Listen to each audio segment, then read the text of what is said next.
नमस्कार मित्रों, सड़क सुरक्षा और सुगम यातायात के क्रम में आज हम एक महत्वपूर्ण विषय पर वार्ता करेंगे।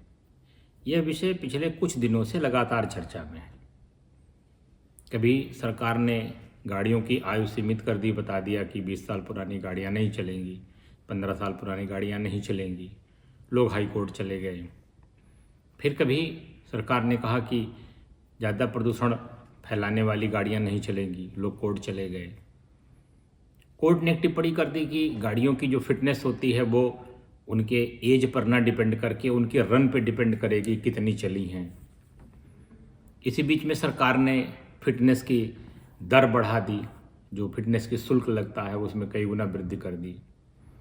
तो अचानक से ये जो गाड़ियों के फिटनेस शब्द पे फोकस बढ़ गया कि फिटनेस क्या होता है, फिटनेस कैसे मिलती है, फिटनेस कौन देता है, फिटनेस के मानक क्या हैं, फिटनेस की फीस क्या है, फिटनेस ज़रूरी क्यों है, फिटनेस ना होगा तो क्या फ़र्क पड़ता है। ये सारे प्रश्न एकदम से हवा में तैरने लगे। इससे जुड़ा हुआ जो मुद्दा है उस मुद्दे को थोड़ा सा स्पष्ट करने का प्रयास मैं करूँगा अपने इस वीडियो के माध्यम से। जैसा आप जानते हैं, फिटनेस शब्द जो है वो किसी भी चीज़ की उपयुक्तता पर है कि कोई चीज़, कोई वस्तु, कोई व्यक्ति किसी काम को करने के लिए उपयुक्त है कि नहीं है। जैसे हम लोग पुलिस में भर्ती होते हैं तो उसमें लंबाई, चौड़ाई, सीने की नाप, दौड़, ये सब लिया जाता है। किस लिए? फिटनेस के लिए, कि आदमी फिट है कि नहीं पुलिस में जाने के लिए। सेना का फिटनेस का मानक अलग है। परीक्षा ली जाती है सरकारी नौकरियों की फिटनेस के लिए।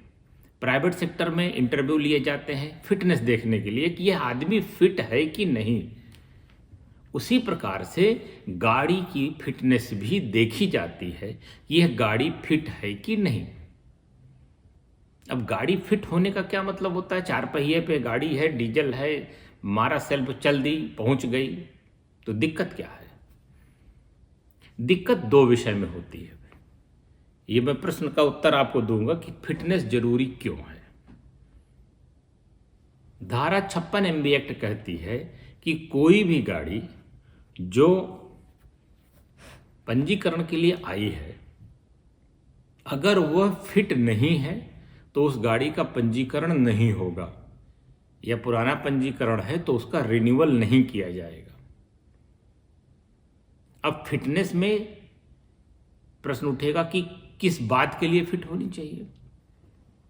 तो एक्ट में बहुत क्लियर दे दिया गया है कि 2 विषय हैं जिसमें गाड़ी फिट होनी चाहिए। पहला विषय है पब्लिक सेफ्टी के लिए फिट होनी चाहिए, और दूसरा है इन्वायरमेंटल कंजर्वेशन के लिए फिट होनी चाहिए। यानी कि वो गाड़ी जब सड़क पे चले तो लोगों के लिए, लोगों की जान के लिए, लोगों की संपत्ति के लिए खतरा न बन जाए, और दूसरा वह पर्यावरण के लिए खतरा न बन जाए। और यही 2 आधार हैं जिनके लिए किसी भी गाड़ी की फिटनेस को परखा जाता है, जांचा जाता है। और यही वजह है कि बिना फिटनेस की किसी गाड़ी को पंजीकृत नहीं किया जाएगा। जब पंजीकृत नहीं होगा तो कोई गाड़ी सड़क पे नहीं चल सकती है, जैसा कि धारा 39 के स्पष्ट प्रावधान है कि कोई भी गाड़ी जो पंजीकृत नहीं है रोड पर नहीं चलेगी। और धारा 56 के स्पष्ट प्रावधान है कि अगर गाड़ी फिट नहीं होगी तो पंजीकृत नहीं की जाएगी। तो फिटनेस की आवश्यकता क्यों है? यह देखने के लिए कि वह गाड़ी पब्लिक सेफ्टी के लिए फिट है कि नहीं, और इन्वायरमेंटल कंजर्वेशन या पर्यावरण संरक्षण के लिए फिट है कि नहीं फिट है। यह स्पष्ट प्रावधान धारा 56 MB एक्ट में कर दिए गए हैं। इसके रूल्स, इसके जो नियम हैं वो CMVR 1989 के नियम 62 में बहुत स्पष्ट रूप से दिए गए हैं। नियम 62 CMVR कहता है कि कोई भी प्राइवेट वाहन, प्राइवेट मतलब जो निजी इस्तेमाल में आते, जैसे कार है, मोटरसाइकिल है, ये अपने बनने से लेकर के 15 वर्षों तक फिट माने जाएंगे। इनको बार बार फिटनेस लेने की आवश्यकता नहीं है, क्योंकि इनका उपयोग सीमित होता है, और ऐसा माना जाता है कि जब सीमित उपयोग होता है तो इसमें खराबी भी कम होती है। आप जानते हैं गाड़ी चलेगी तो गाड़ी के पुर्जों में घिसावट होगी, गाड़ी में डैमेज होगा, गाड़ी की बार बार सर्विसिंग होगी, गाड़ी को खोला जाएगा। तो यह सरकार ने इस चीज़ को तय कर दिया है कि पुरानी गाड़ी जिसमें घिसावट हो रही है, मरम्मत हो रही है, सर्विसिंग हो रही है, पार्ट चेंज किए जा रहे हैं, तो यह देखा जाना चाहिए कि वह गाड़ी उपयुक्त है कि नहीं है, दोनों मानकों पर, पब्लिक सेफ्टी पर भी और इन्वायरमेंटल सेफ्टी पर भी। इसलिए बार बार आपको फिटनेस की बात कही जाती है। तो पहली चीज़ तो ये हो गई कि जो प्राइवेट वाहन है, जो पर्सनल व्हीकल हैं, यह बनने से 15 साल तक फिट माने जाएंगे। अब आती है बात कमर्शियल गाड़ियों की। कमर्शियल गाड़ियों में टैक्सी भी आती है, सवारी ढोने वाली बसें आती हैं, और माल ढोने वाले कंटेनर, ट्रेलर, डंपर, ट्रकें इत्यादि सब व्यावसायिक वाहनों में आते हैं, यानी कि इनको ट्रांसपोर्ट व्हीकल कहा जाता है। नियम कहता है कि कोई भी नया ट्रांसपोर्ट व्हीकल 2 साल तक के लिए फिट माना जाता है, और जैसे ही 2 साल उसके पूरे हुए तुरंत उसको फिटनेस की आवश्यकता पड़ेगी। और वो फिटनेस की आवश्यकता कब पड़ेगी? उसको प्रत्येक 2 साल पर फिटनेस लेना पड़ेगा। 2 साल चल गई, कोई ज़रूरत नहीं है, रजिस्ट्रेशन हो गया, 2 साल चल गई, फिर उसको फिटनेस लीजिए, फिर 2 साल चलेगी, तो आपको हर 2 साल पे फिटनेस ले लेगी। लेकिन अगर गाड़ी 8 साल से ज़्यादा पुरानी हो गई, इसको ध्यान रखिएगा, अगर कोई भी ट्रांसपोर्ट व्हीकल 8 साल से ज़्यादा पुरानी हो गई तो उसको हर साल फिटनेस लेना पड़ेगा। मैंने आपसे कहा ना कि ड्राइवर जो गाड़ी चला रहा है, उसकी चलाने की जो स्टाइल है, जो उसकी चलाने की टेक्निक है, बार बार ब्रेक लेना, बार बार क्लच दबाना, हाई एक्सीलेटर, लो गियर, इन सब चीज़ों से गाड़ी में खराबी पैदा होती है। इसीलिए हर साल आपको फिटनेस लेना पड़ेगा। अभी फिटनेस जो हर साल लिया जाएगा, ये कहाँ लिया जाएगा, कौन देगा? इसके लिए आरटीओ ऑफिस में एक आरआई टेक्निकल का पद होता है, रीजनल इंस्पेक्टर टेक्निकल। तो आरआई टेक्निकल यह फिटनेस का प्रमाण पत्र जारी करता है। वो एक टेक्निकल आदमी होता है, ऑटोमोबाइल इंजीनियरिंग का जानकार व्यक्ति होता है। और ये टेस्ट कहाँ किए जाएंगे? पहले तो मैनुअल टेस्टिंग होती थी, आरआई खुद गाड़ी को स्टार्ट करके चलाता था, देखता था और उसकी कमियों को लिख के बता देता था कि गाड़ी फिट है कि नहीं है। लेकिन सन 2019 में जब नया संशोधन आया तो सरकार ने इसमें एक सेंटर की स्थापना कर दी और उसको इन्होंने नाम दिया ऑटोमेटेड टेस्टिंग स्टेशन। गाड़ियों की ऑटोमेटेड टेस्टिंग स्टेशन की स्थापना कर दी गई। इसके बहुत सारे डिटेल्स जो नियम हैं, वो नियम 65 में 63 से लेकर के 70 तक इसके नियम बहुत विस्तार से बताए गए हैं कि ऑटोमेटेड टेस्टिंग स्टेशन कैसे बनेंगे, कैसे टेस्ट होगा, क्या टेस्ट होगा, सब उसका डिटेल दिया हुआ है। तो फिटनेस में इस चीज़ को हमने देखा कि जो भी ट्रांसपोर्ट व्हीकल है, इनको प्रत्येक वर्ष फिटनेस अपनी लेनी पड़ेगी ऑटोमेटेड टेस्टिंग स्टेशनों से जा कर के। इसी के साथ ही साथ इन्होंने कहा जो ई रिक्शा है, ई रिक्शा की फिटनेस 3 साल में लेनी पड़ेगी। एक बार फिर से ध्यान दीजिएगा कि आपकी जो प्राइवेट मोटरसाइकिल है, जो प्राइवेट कार है, इसकी 15 साल है। जो ट्रांसपोर्ट व्हीकल है, यानी कि परमिट वाली टैक्सी है, परमिट वाली बसें हैं, परमिट वाले ट्रक, डंपर और ट्रेलर हैं, इनकी 8 साल बाद हर साल लेनी पड़ेगी। और जो ई रिक्शा हैं, ये प्रत्येक 3 वर्ष बाद इनको लेना पड़ेगा। नया खरीदा आपने, 3 साल बाद फिटनेस लिया, फिर 3 साल बाद फिटनेस लिया, तो ई रिक्शा की फिटनेस 3 वर्ष के लिए दे दी गई है।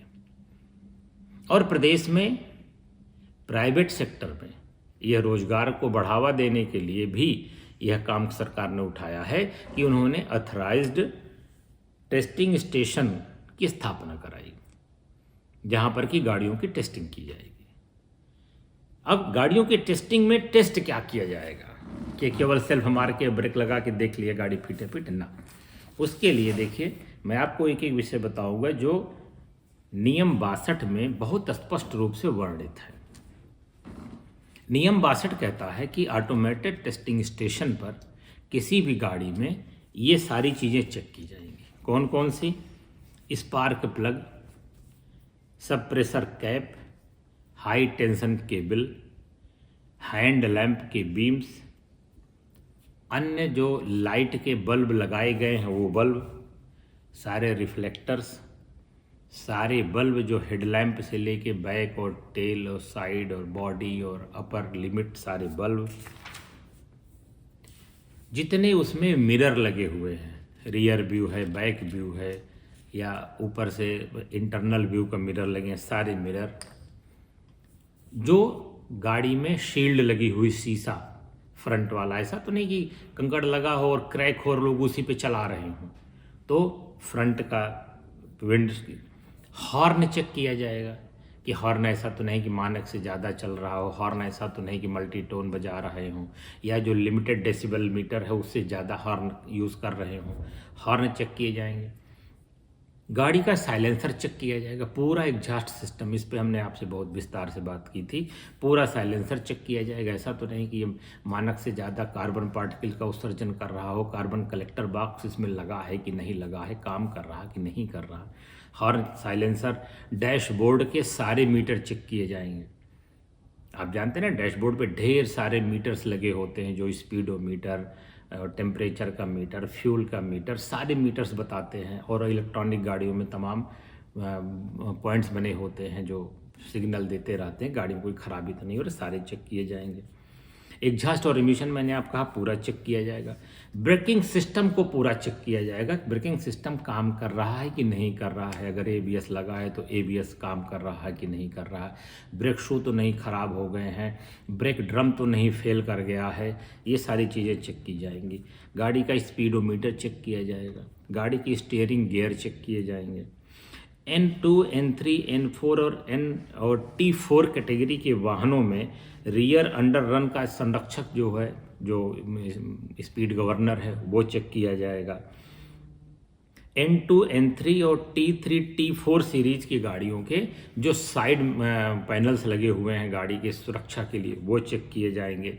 गाड़ी का फास्टैग चेक किया जाएगा कि काम कर रहा है कि नहीं कर रहा, सही जगह लगा है कि नहीं लगा है, नियमित इसका रिचार्ज और कटिंग हो रही है कि नहीं हो रही है। इसी तरह से जो सवारी बसें हैं उसमें देखा जाएगा कि जो डिसेबल्ड पर्सनस हैं उनकी सीट चिन्हित है कि नहीं है, उनकी बैसाखी, छड़ी, वाकर रखने के लिए कोई जगह गाड़ी में बनी है कि नहीं बनी है। यानी कि बस में अगर कोई व्यक्ति डिसेबल्ड है तो उसकी वाकर रखने के लिए या व्हील चेयर रखने के लिए अलग से जगह आपको देनी पड़ती है, ये आपका चेक किया जाएगा।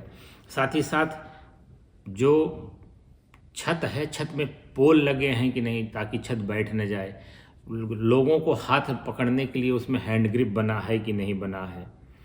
साथ ही साथ निःशक्त जनों के लिए, जो डिसेबल्ड पर्सन है, उनके चलने फिरने के लिए जो व्हील चेयर का स्थान है वहाँ पर लॉक लगाने की व्यवस्था की गई है कि नहीं की गई है।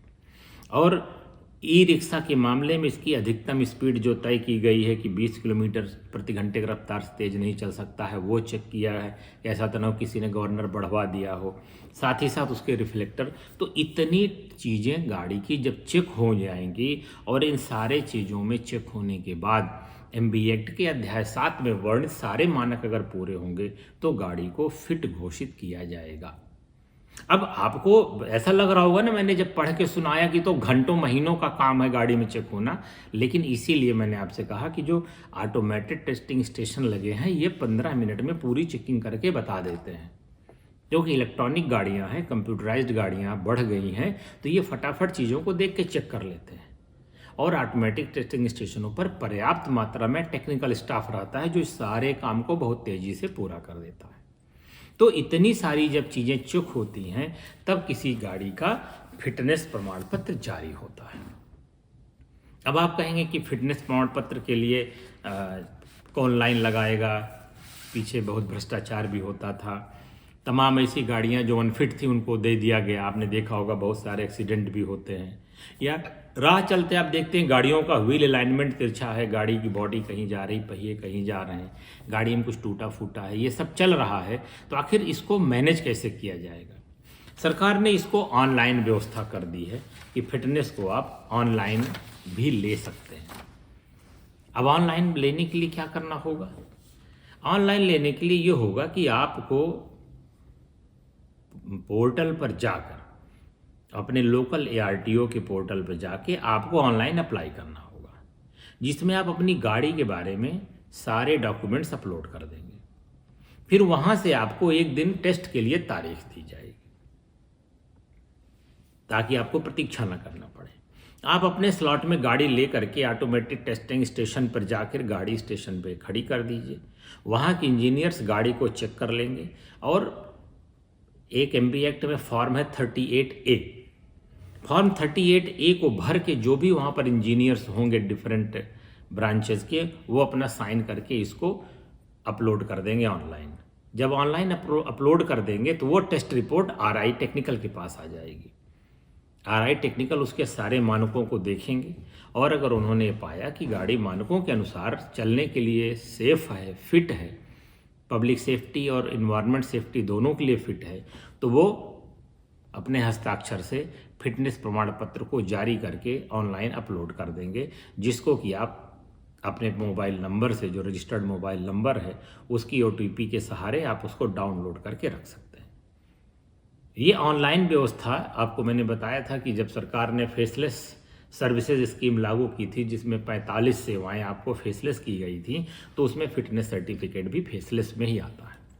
इसके लिए आपको जाना नहीं है, केवल गाड़ी आपको अपने निर्धारित स्लॉट के समय पे भेज देना है, ताकि गाड़ी की परीक्षण हो सके। अब इन सब चीज़ों के साथ जुड़ी हुई है फीस। जो फीस जुड़ी हुई है, जो सर मैंने आपसे बताया कि अभी पिछले दिनों सरकार ने इसमें भारी वृद्धि कर दी है। CMVR की नियम और जो MB एक्ट के प्रावधान हैं, वो जितनी भी सेवाएं हैं सबकी फीस की व्यवस्था की गई है। तो धारा 81 में ढेर सारी सेवाएं हैं जिनके ऊपर की फीस लगाई गई है। तो धारा 81 का जो मद संख्या 10 है, सीरियल नंबर 10 है, उसमें फिटनेस के लिए फीस की बात की गई है। बहुत सारी ऐसी चीज़ें थी जिसमें कि फीस में बढ़ोतरी की गई। अब ये सवाल उठा कि साहब फीस में बढ़ोतरी क्यों की गई, सरकार क्यों फीस में बढ़ोतरी कर रही है? इसके दो वजह थी। पहला चीज़ तो आप जानते हैं कि सरकार को राजस्व चाहिए सड़कें बनाने के लिए, इतनी बड़ी सरकार चलाने के लिए, तो इसलिए सरकार ने फीस बढ़ा दी। दूसरा, सरकार का जो बेसिक जो लक्ष्य है, वो लक्ष्य है कि गाड़ी की जो स्क्रैप पॉलिसी है, गाड़ी की जो स्क्रैप पॉलिसी सरकार ने जारी की है, उस स्क्रैप पॉलिसी को बढ़ावा देने के लिए। जैसे आपकी गाड़ी की रिन्यूअल का फीस ज़्यादा होगी तो आप सोचेंगे कि अरे क्या फ़ायदा इससे चलाने से साल भर के लिए, इससे अच्छा तुम नई गाड़ी खरीद ले। तो गाड़ी स्क्रैप पॉलिसी को बढ़ावा इससे मिलेगा। अब जो दाम बढ़ाया गया है उसको आपको मैं बताऊं कि इसमें कई मामले ऐसे हैं जिसमें कि 100% 100% की वृद्धि की गई है, 200% की वृद्धि की गई है। इसके बारे में मैं आपको बताना चाहूँगा कि जो फीस की वृद्धि की गई है वो इतनी ज़्यादा वृद्धि है कि अगर आपको लगता है कि आप इससे बेहतर है कि आप नई गाड़ी खरीद लें, तो आपको लगेगा कि हाँ ये हमारे लिए सस्ता पड़ेगा। जैसे मैं आपको बताऊं कि जो फीस वृद्धि है, मोटरसाइकिल के लिए पहले 600 रुपये रिन्यूअल की फ़ीस थी कि आपका पुनर्रजिस्ट्रेशन 600 रुपये में हो जाएगा। अब जो नई फीस है उसको 3 कैटेगरी में बांटा है। अगर 15 साल पुरानी गाड़ी है तो 400 रुपया, 20 साल पुरानी गाड़ी है तो 1000 रुपया, और 20 साल से ज़्यादा पुरानी है तो 2000 रुपये फीस हो गई। पहले फीस कितनी थी? 600 रुपये थी, और अब कितनी हो गई? 2000 रुपये हो गई। इसी प्रकार से 3 व्हीलर के लिए पहले 600 रुपये या 400 रुपये फीस थी, ये बढ़ करके अब 7000 रुपये तक हो गई है। लाइट मोटर LMB के लिए पहले 1000 रुपये की फ़ीस थी, ये बढ़ के अब 15000 रुपये तक हो गई, जो 20 साल से पुरानी गाड़ियाँ। जो MMB थी, मीडियम व्हीकल्स, जो गुड्स या पैसेंजर दोनों के लिए थी, पहले इनकी फ़ीस 1800 रुपये थी, और यह बढ़ के अब 15 साल पुरानी गाड़ी पे 10,000 रुपये और 20 साल पुरानी गाड़ी पर 20,000 रुपये हो गया है। जो हैवी गुड्स की गाड़ियां हैं, जो ट्रक हैं, डंपर हैं, पहले इनकी रिन्यूअल फीस मात्र 2500 रुपये थी, लेकिन अब 10 से 15 साल पुरानी गाड़ी है तो 1000 रुपये, 15 से 20 साल पुरानी गाड़ी है तो 12,500 रुपया, और 20 साल से ज़्यादा पुरानी गाड़ी है तो 25,000 रुपये फीस की वृद्धि कर दी गई है। ये फीस का स्ट्रक्चर धारा 81 के मद संख्या 10 में संशोधित कर दिया गया। अभी 15-16 नवंबर के आसपास इसका नोटिफिकेशन जारी हुआ था, जो कि अखबारों में प्रकाशित हुआ है करीब 22-23 तारीख को। तो सरकार ने ये फीस वृद्धि इसलिए की ताकि गाड़ियों की जो फिटनेस आपको लेनी है, उस फिटनेस लेने से आप बचें और नई गाड़ी खरीद लें और पुरानी गाड़ियों को स्क्रैप पॉलिसी के तहत स्क्रैप करा दें।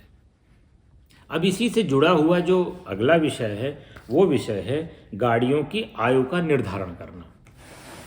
जैसा मैंने आपसे कहा, सुप्रीम कोर्ट ने अभी एक जजमेंट या सुनवाई के दौरान एक टिप्पणी की कि किसी भी गाड़ी में खराबी उत्पन्न कैसे होती है, खड़े खड़े उत्पन्न हो जाती है कि चलते चलते उत्पन्न हो जाती है। तो एमबी एक्ट में जो प्रावधान किए गए हैं धारा 59 में, वो लिखे गए हैं कि गाड़ी की आयु तय कर दी गई है, तो उसके बाद आयु की नहीं चलेगी। सुप्रीम कोर्ट कहता है भाई गाड़ी तो चलने से खराब होती है, तो ये दोनों कंट्राडिक्शन है। लेकिन चूंकि एक्ट कहता है कि गाड़ी की उम्र निर्धारित कर दी गई है कि वह 15 साल बाद खत्म कर दी जाएगी, तो वह खत्म कर दी जाएगी, ये मैं आपको कन्वे करूंगा। बाकी माननीय न्यायालय क्या निर्णय लेता है ये उसके ऊपर है। यानी कि किसी भी गाड़ी की आयु धारा 59 के तहत नियत करने की सरकार को पावर है, जिसको सरकार ने पिछले दिनों 15 वर्ष से 20 वर्ष के बीच में निर्धारित किया है अलग अलग गाड़ियों की।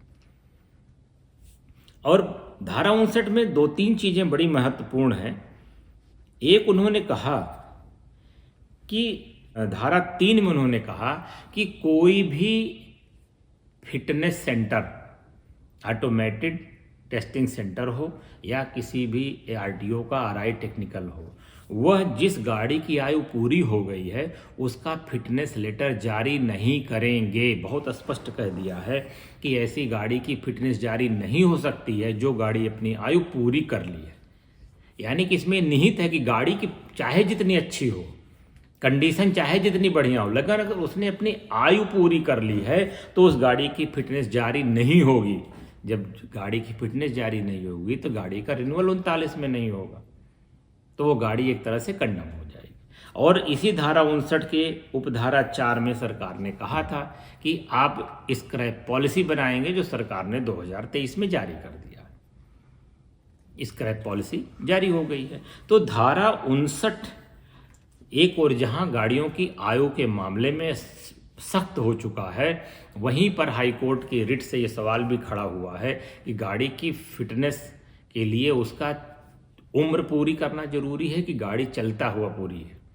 गाड़ी नहीं चलेगी तो क्या खराब नहीं होगी, और गाड़ी खड़ी रहेगी तो क्या नहीं खराब होगी। इस विषय में माननीय न्यायालय में विचारण चल रहा। लेकिन एक्ट कहता है कि जो गाड़ी अपनी उम्र पूरी कर चुकी है वो चाहे जिस कंडीशन में हो, अब वह रोड पर नहीं चल सकती, उसका रजिस्ट्रेशन अब नहीं हो सकता।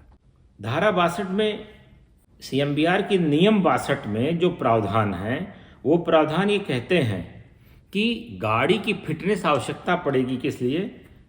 पब्लिक सेफ्टी के लिए, यानी कि सड़क पर सुरक्षा हो, नंबर 1। नंबर 2, इन्वायरमेंट का संरक्षण हो, पर्यावरण प्रदूषित ना हो। एक नया बिंदु उन्होंने जोड़ा है, इंश्योरेंस, क्योंकि insurance regulatory and development authority ने स्पष्ट कर दिया है कि कोई भी गाड़ी जो फिट फॉर ट्रेवल नहीं है, हम उसका बीमा नहीं करेंगे। और एक तरफ धारा 146 कहती है कि बिना बीमा के आप गाड़ी नहीं चलाएंगे। तो ऐसी कंडीशन में एक नई आवश्यकता फिटनेस की जुड़ गई है, बीमा की आवश्यकता। अगर गाड़ी की फिटनेस नहीं है तो गाड़ी की बीमा नहीं हो सकती, इसलिए भी आपकी गाड़ी की फिटनेस जरूरत है। अच्छा, मान लीजिए कोई व्यक्ति है जिसकी गाड़ी की फिटनेस नहीं है और वो चला रहा है, चलता हुआ पकड़ा गया, तो अब क्या करेंगे? तो धारा 190 एमबी एक्ट में 3 प्रावधान है, जिसमें से 2 प्रावधान बड़े महत्वपूर्ण है। धारा 190 एक एमबी एक्ट कहता है कि कोई भी गाड़ी जो पब्लिक सेफ्टी के लिए डेंजरस है वो सड़क पर नहीं चलाई जा सकती। अगर वो चलाते हुए पकड़ी गई तो उसमें 1500 रुपये का जुर्माना, 3 महीने की सजा से लेकर के पुनः पकड़े जाने पर 10,000 रुपये का जुर्माना और 6 माह तक की कारावास की सजा हो सकती है। अगर गाड़ी डेंजरस फॉर पब्लिक सेफ्टी है तो धारा 190 एक के तहत। और धारा 190(2) के तहत ये कहते हैं कि अगर वो गाड़ी इन्वायरमेंट के लिए सेफ नहीं है, उससे ध्वनि प्रदूषण हो रहा है, उससे जल प्रदूषण हो रहा है, उससे वायु प्रदूषण हो रहा है और उसकी फिटनेस सही नहीं, उसकी फिटनेस क्या होती है? PUC, pollution under control certificate, अगर वो नहीं है और वो बेतहासा प्रदूषण फैला रही है तो वह गाड़ी भी सड़क पर नहीं चल सकती और पकड़े जाने पर 10,000 रुपये तक का जुर्माना और 3 महीने से लेकर 6 महीने तक की कारावास की सजा हो सकती है।